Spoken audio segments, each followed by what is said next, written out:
Welcome back. Now, some residents of Lucky Way Road in Ikoba Hill of Benin City are appealing to the Edo State government to reconstruct the road as it will help reduce the insecurity in that area. Now, the vigilante vice chairman of the area who made the appeal on Monday while undertaking repairs of some sections of the road said he decided on the venture to prevent further deterioration of the road. This is Lucky Benedion Way, Iwagban Quarters, Ikoba Hill, Benin City. Several protests by youths to draw government's attention to the state of the road have gone unheeded while the road continues to deteriorate. The vigilante chairman of the area, in company of friends, decided to undertake repairs of some potholes developing on the Govt section of the road. For the little power God gave to me, that is the reason why I squeezed from my pocket to buy granite and cement. Then I call my followers to assist me to mix them, because this is how it started. The other bad spot, if for instance maybe we have been patching it like this, it will not be to this extent. Why I take it as a challenge, the criminals and the hoodlums are breaking entry this way. If not this bad spot, they won't have power to enter this place. They, however, reiterate their appeal for government's intervention. My appeal to the government now, let them assist us and do and repair the road for us, because if this road is motorable, the business people will benefit, the EDGs will benefit. They should not use it as a political issue. Lucky have done his own. We are begging Osun, this is his own tenor now. While their effort is no doubt commendable, it is hoped that the government will turn its attention towards Lucky Way Road and alleviate the sufferings of these residents and motorists.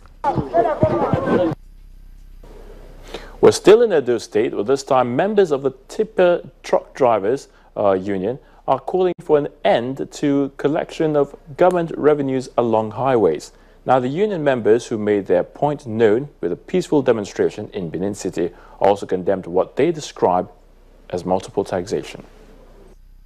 Members of tipping trailer drivers unions protesting. Their grouse: continued collection of levies by thugs on the highway. This is solid mineral, 3,000. This is road transport employer, 1,500. This is Ovia notice ticket, 1,500. Why this is Akugbe Vauction, 500 naira. This Ovia note, 1,000 naira.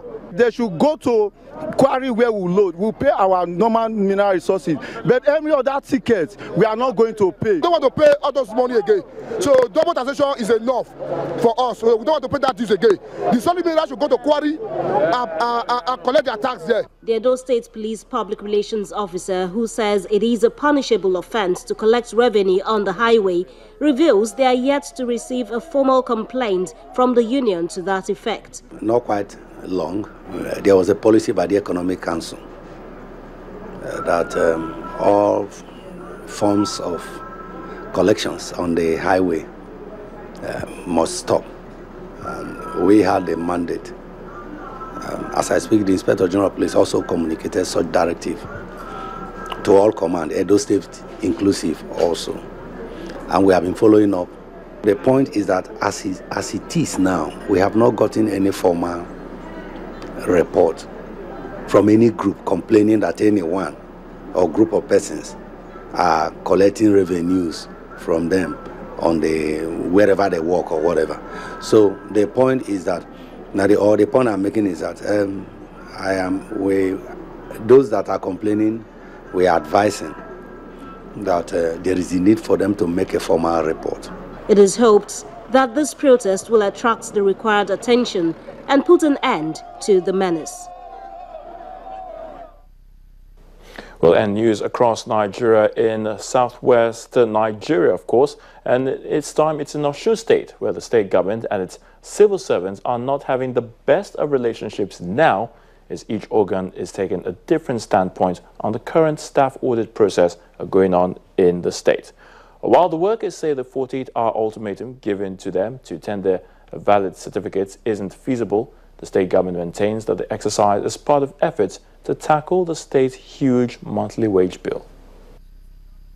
We have agreed that we are ready to submit ourselves for verification for skill exercise so that our actual amount workforce, the number of 5,000 This call by the Osun State NLC chairman gave birth to the verification exercise of all the workforce across the state. And for over 2 weeks, all the workers submitted themselves for the exercise to ascertain the actual Osun workforce. With the exercise over and the arrival of the bailout funds from the federal government, the workers say they were surprised to receive another circular calling for a second phase of verification.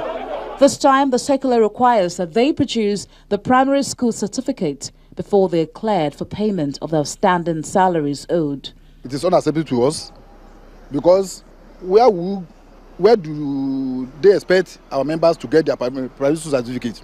Some members' certificates have been burnt by fire, some have lost them in the flood, some even, because the circular gave them 48 hours, and so even that maybe that graduated from Northern State, how do you expect them to go there within 48 hours and come back to submit that circular?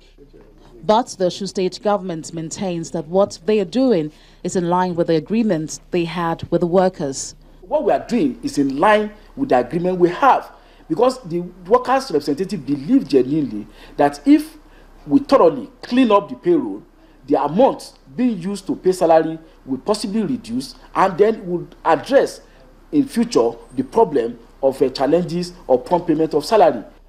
He assures the workers that the government is not on the staff audit exercise for the purpose of retrenchment, but rather on a process to clean up the payroll of state and local governments.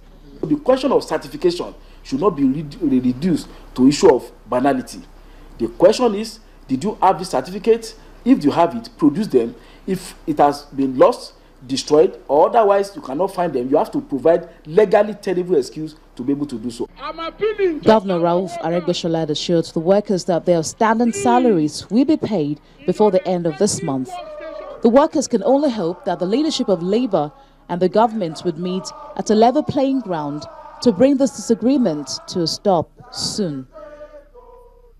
Indeed, it's been a wonderful experience taking you around the country. Well, join us again tomorrow when News Across Nigeria returns. Many thanks for watching. I'm Ayotunde Balu.